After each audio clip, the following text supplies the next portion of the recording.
ഞാൻ അപ്പോയിന്റ്മെന്റ് തേടിയതാണോ പ്രശ്നം? നിങ്ങൾ നിങ്ങളുടെ ഊഹങ്ങളിൽ വാർത്ത കൊടുക്കുന്നു. ആ ഊഹങ്ങൾക്കനുസരിച്ച് പ്രതികരിക്കാൻ എനിക്ക് പറ്റില്ല.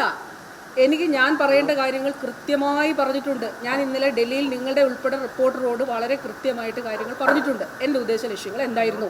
ഇന്നലെ ഞാൻ ഫേസ്ബുക്കിൽ കൊടുത്ത ബഹുമാനപ്പെട്ട സ്പീക്കറുടെ നിയമസഭയിലെ വീഡിയോയുടെ ഡേറ്റ് നോക്കിയാൽ മതിയാകും. ഇനി അങ്ങനെ ഡൽഹിയിൽ പോകുമ്പോൾ ഞാൻ ഈ ആശമാരുടെ ഒരു സമരം, ഒരു കേന്ദ്ര സ്കീമിലുള്ള ആശമാരുടെ സമരത്തിൻ്റെ പശ്ചാത്തലത്തിൽ ഡൽഹിയിൽ കേന്ദ്രമന്ത്രിയെ കാണാൻ അനുവാദം തേടിയത് തെറ്റാണോ? ഒരു കേന്ദ്ര സ്കീം ആണല്ലോ. ഡൽഹിയിൽ പോകുമ്പോൾ സ്വാഭാവികമായിട്ടും അപ്പം 12-ാം തീയതി ഈ ബഹുമാനപ്പെട്ട സ്പീക്കർ ഇത് പറയുമ്പോൾ ആശമാരുടെ സമരം തീർക്കണം എന്നുള്ളതാണല്ലോ നമ്മൾ പ്രതീക്ഷിക്കുന്നത്.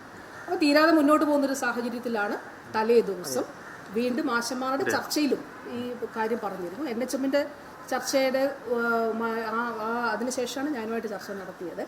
അപ്പോൾ അതുകൊണ്ട് തീർച്ചയായിട്ടും തലേന്ന് തന്നെ കൊടുത്തു, അപ്പോയിൻമെൻ്റ് എടുത്തു. അല്ല, അതാണ് സാഹചര്യം. മനസ്സിലായി, വ്യക്തമായത് കാര്യം ഇതാണ്. ചില നിങ്ങൾ ഉൾപ്പെടെ മാധ്യമപ്രവർത്തകർ അല്ലെന്നേ, ഇതിനകത്ത് ബാക്കി നിങ്ങൾ എന്താ വായിക്കാത്തത്?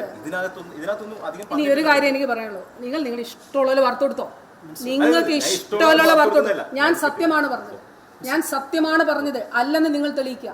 നിങ്ങൾ ആ രേഖ ശരിയാണോ? നിങ്ങൾ കൊടുത്ത അനിൽ ആന്റണിയുടെ വാർത്താക്കുറിപ്പ് ആരോഗ്യ മന്ത്രാലയത്തിന്റെ വാർത്തയാണെന്ന് കേരളത്തിലെ ഒരു MP പറഞ്ഞു എന്ന് പറഞ്ഞ് വാർത്ത കൊടുത്ത ചാനലുകളിൽ ഉള്ളവരാണ് നിങ്ങൾ. അതൊന്നും എനിക്ക് അത് ഇപ്പൊ സത്യമാണെന്ന് ഞാൻ പറഞ്ഞ സത്യം നിങ്ങളുടെ മുന്നിലുണ്ട്. അപ്പൊ ഇത് വളരെ കഷ്ടമാണ് കേട്ടോ. നിങ്ങൾ വീണ്ടും അവിടെ തന്നെ നിൽക്കണോ? അപ്പൊ അവിടെ തന്നെ കുരുങ്ങുവാ. ഞാൻ എന്തിനാണ് ഏഷ്യാനെറ്റ് ന്യൂസിനെ ബോധിപ്പിക്കുന്നത്? ഞാൻ ബോധിപ്പിക്കേണ്ട പൊതുസമൂഹത്തിന് മുമ്പിൽ എനിക്കൊരു മീഡിയ ഉണ്ട്, സാമൂഹിക മീഡിയ ഉണ്ട്. ആ മീഡിയത്തിൽ ഞാൻ പറഞ്ഞിട്ടുണ്ട്. ഏഷ്യാനെറ്റ് ന്യൂസിനോട് പറയേണ്ട ആവശ്യം എനിക്കില്ല. കാരണം ഞാൻ പറയേണ്ടതായിട്ടുള്ള കാര്യം നിങ്ങൾ പറഞ്ഞതിനോട് ഉത്തരം എൻ്റെ സോഷ്യൽ മീഡിയയിൽ ഞാൻ പങ്കുവച്ചോളാം കേട്ടോ. ഏറ്റവും പുതിയ വാർത്തകളും വിശേഷങ്ങളും വിരൽ തുമ്പിലറിയാൻ സീ മലയാളം ന്യൂസ് എല്ലാ ഡിജിറ്റൽ പ്ലാറ്റ്ഫോമുകളിലും ലഭ്യം.